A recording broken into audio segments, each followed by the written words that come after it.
Student कैसे हैं। और आज हम क्लास 9 का अध्याय 12 लेकर आए हैं, यानी हीरोन का सूत्र क्या होता है और इस पर आधारित प्रश्न को कैसे लगाते हैं। तो सबसे पहले हीरोन का सूत्र होता है क्या होता है कि अगर आपका एक त्रिभुज दिया है, बना देते हैं एक समकोण त्रिभुज हो और इसका हमें क्षेत्रफल ज्ञात करना हो। तो ये क्या होता है कि जो चैप्टर है इसमें हमें क्षेत्रफल ही निकालना रहता है, यानी इसका एरिया निकालना है।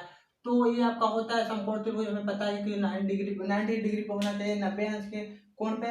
और इस वाले को हम बेस बोलते हैं और इस वाले को हाइट, यानी एच गुणित बी। यानी अगर इसका हमें क्षेत्रफल निकालना होता है तो समकोण त्रिभुज का जो क्षेत्रफल होता है, लिखोगे त्रिभुज का क्षेत्रफल। अगर इसका हमें क्षेत्रफल निकालना है तो फॉर्मूला होता है 1/2 और होता है आधार गुणे आधार ऊंचाई, जिससे हम इसका क्षेत्रफल आसानी से निकाल सकते हैं।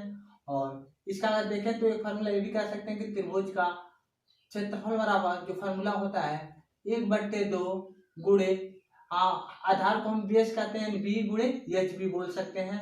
तो इस तरह इसका हम आसानी से निकाल सकते हैं। और हीरोन का सूत्र जो होता है कहाँ पर प्रयोग करते हैं, जब आपका त्रिभुज इस तरह दिया हो, आपका कोई क्षेत्र हो इस तरह दिया हो, जैसे कि मान लेते हैं कोई क्षेत्र है और इसकी जो ये भुजा ए है और इसका बी है, ये आपका सी है। तो ऐसे क्षेत्र हो और इसका मान लेते हैं कि जिसका तीनों भुजा आपका अलग अलग हो, अलग अलग मतलब इस तरह हो। इसका मान लेते हैं 3 है, ये आपका 3 सेमी है, 4 है और ये 5 है। तो अलग अलग दिया हो तो इसका अगर ऐसे चीज का अगर क्षेत्रफल निकालना है तो हम हीरोन का क्या करते हैं, सूत्र का प्रयोग करते हैं। और हीरोन का जो सूत्र होता है क्या होता है, तो कहोगे त्रिभुज का क्षेत्रफल, यानी इस त्रिभुज का क्षेत्रफल मतलब इस त्रिभुज का क्षेत्रफल, यानी शॉर्टकट लिखते हैं क्षेत्रफल, शॉर्टकट में आप लिख सकते हैं क्षेत्रफल। और देखो जो हीरोन का सूत्र होता है अंडर रूट होता है यस और यस माइनस ए, यानी एक बार माइनस ए और एक बार यस माइनस क्या लेते हैं बी और एक बार लेते हैं यस माइनस सी। ये आपका होता है हीरोन का सूत्र, यानी एक बार ए लिए एक बार बी लिए और यस। अब कहोगे सर यस क्या होता है, तो आपका यस क्या होता है, यस मतलब आपका होता है अर्ध परिमाप। क्या होता है, अर्ध परिमाप, परिमाप, यानी यस जो होता है यह अर्ध परिमाप होता है। और अर्ध परिमाप मतलब क्या होता है कि अगर हमें मान पता है, जैसे कि आपको पता है कि ये 3 मीटर है, ये आपका 2 मीटर है, आपका 4 मीटर है, तो कुल कितना है। तो कहोगे आपका मान लेते हैं आप कितना है, मान लेते 5 मीटर दिया, ये 3 है, 5 है, 4 है। तो इसका अगर हमें अर्ध परिमाप निकालना यानी आधा, तो कुल परिमाप मतलब होता है किनारा किनारा जो होता है इसी को परिमाप बोलते हैं, यानी किनारे किनारे साइड को। यानी जोड़ लो 3 और 4 5 कितना होगा 8 और ये मान लो 3 5 आपका होगा 8 और 8 4 कितना होगा 12। और यानी इसका आधा निकालना तो 12 में हम क्या करते हैं 2 से भाग दे दो। तो आधा मतलब होता है 1/2 से ही ना भाग दोगे, तो यानी कितना होगा 6। तो जिससे हमें पता चलेगा इसका आधा क्या होगा, यानी 6 का आधा क्या होता है, तो आप 12 का आधा पता ही क्या होता है 6। तो इसी प्रकार हमें अर्ध यानी यस का मान निकालते समय क्या करते हैं, यानी अर्ध परिमाप कैसे निकालते हैं, तो ये मिटा देते हैं और ये भी मिटा देते हैं। और देखो अर्ध परिमाप निकालने का फॉर्मूला जो होता है ए प्लस बी प्लस सी, यानी तीनों भुजाओं का योग कर 2 से क्या कर देते हैं भाग। यानी आधा करने की ही मतलब होता है कि भाग देना, आधा मतलब ये होता है कि 1/2 ही मतलब क्या होता है परिमाप निकाल सकते हैं। और अगर आपका समकोण त्रिभुज दिया है तो उसका जो फॉर्मूला होता है आधार गुणे क्या होता है ऊंचाई। इस पर जैसे कि एक प्रश्न दे रहा है और बना दे रहे हैं और बताइए क्या होने वाला है। जैसे कि आप एक प्रश्न बताते हैं और स्क्रीन पर और इसे मिटाकर इस पर हम आधारित एक प्रश्न लगाते हैं। तो मिटा जिस पर आधारित एक प्रश्न है दिया कह रहा है कि उस त्रिभुज का नहीं कह रहा है कि इस त्रिभुज का एरिया बताइए, क्षेत्रफल ज्ञात कीजिए। और जिसका भुजा आपका दे दिया, पहला भुजा आपका दिया 5 मीटर है, यानी इसकी जो लंबाई है यहाँ से लेकर यहाँ तक 5 मीटर है। और एक कह रहा है कि 4 मीटर है और एक कह रहा है कि भुजा 3 मीटर है।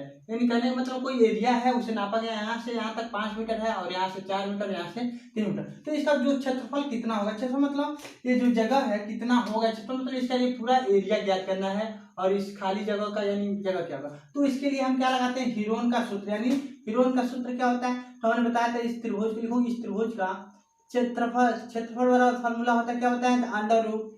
तो 2-3 बार सवाल लगाएंगे तो फॉर्मूला आ जाएगा आप लोगों को। यहाँ देखो तो आप कहोगे सर कौन ए है कौन बी, तो किसी को भी आप ए बी मान सकते हैं, इसे ए या इसे बी, किसी को भी मान सकते हो ए बी। तो हम इसे ए मान लेते हैं, इसे बी से इसे सी मान लेते। ए का मान दिया है कितना 5 मीटर है और बी का मान कितना दिया है 4 मीटर है और सी का मान दिया है आपका कितना, सी का मान मान लेते हैं कितना है 3 मीटर है, हो गया। और अब अर्ध परिमाप कैसे निकालोगे, यानी परिमाप मतलब इसे का हम देखें परिमाप कितना होगा। तो यानी कुल इसका परिमाप देखें तो 5 4 9 और 9 और 3 जोड़ लो कितना होगा 12। 12 में क्या करो 2 से भाग दो, यानी इसका तो ये छोड़ो, ये बेसिक फार्मूला बताते हैं। इसका फार्मूला जो होता है ये बताए थे कि a प्लस बी प्लस क्या होता है c बट्टे 2। तो आपको पता ही है कि a का मान कितना दिया है 5 प्लस क्या करोगे 4 प्लस 3 बट्टे 2 से भाग दे दो, यानी आधा करना है, यानी अर्ध परिमाप मतलब होता है अर्ध परिमाप में आधा परिमाप क्या होगा आधा जगह। तो 5 और 9 और 9 3 कितना होगा 12 बट्टे 2, यानी कितना होगा 6। हमें पता चल गया कि यश का मान कितना है 6। तो रख दो इस फॉर्मूले पर, यहाँ फॉर्मूले पे रखोगे, यहाँ पर लिख लेना त्रिभुज का क्षेत्रफल और यहाँ त्रिभुज। तो हमें यश का मान पता है 6 और लिखोगे 6 माइनस, और ए का मान कितना दिया है 5 और यश का मान दिया 6 और बी का मान दिया आपको कितना 4 और यश का मान आपको पता ही है 6 और होगा 3। तो इसे हल करो कितना होगा, तो होगा आपका 6 गुणे यानी एक, यहाँ पर मल्टीप्लाई है, यहाँ पर सब क्या है पॉइंट वाला, यानी कह सकते हैं गुणा में सब गुणा है। तो यानी 6 में से घटेगा तो कितना बचेगा 1 और गुणे घटेगा तो कितना बचेगा 2, गुणे यहाँ पर कितना बचेगा 3। तो इसका सबका मल्टीप्लाई कर लो कितना होने वाला है। तो 6 का में 6 6 गुना 12 और 12 3 कितना होता है 36, यानी होता बात कितना होता है 36 और अंडर रूट का मतलब क्या होता है वर्गमूल है, इसका वर्गमूल निकाल बन रहा है, तो निकाल दो कितना होगा 6, यानी कितना होगा 6 मीटर स्क्वायर, क्योंकि क्षेत्रफल का जो मात्रा होता है मीटर स्क्वायर में होता है, अगर सेमी है तो सेमी स्क्वायर में। तो आज के लिए बस इतना ही, और इसके बाद हम मिलेंगे नेक्स्ट वीडियो में।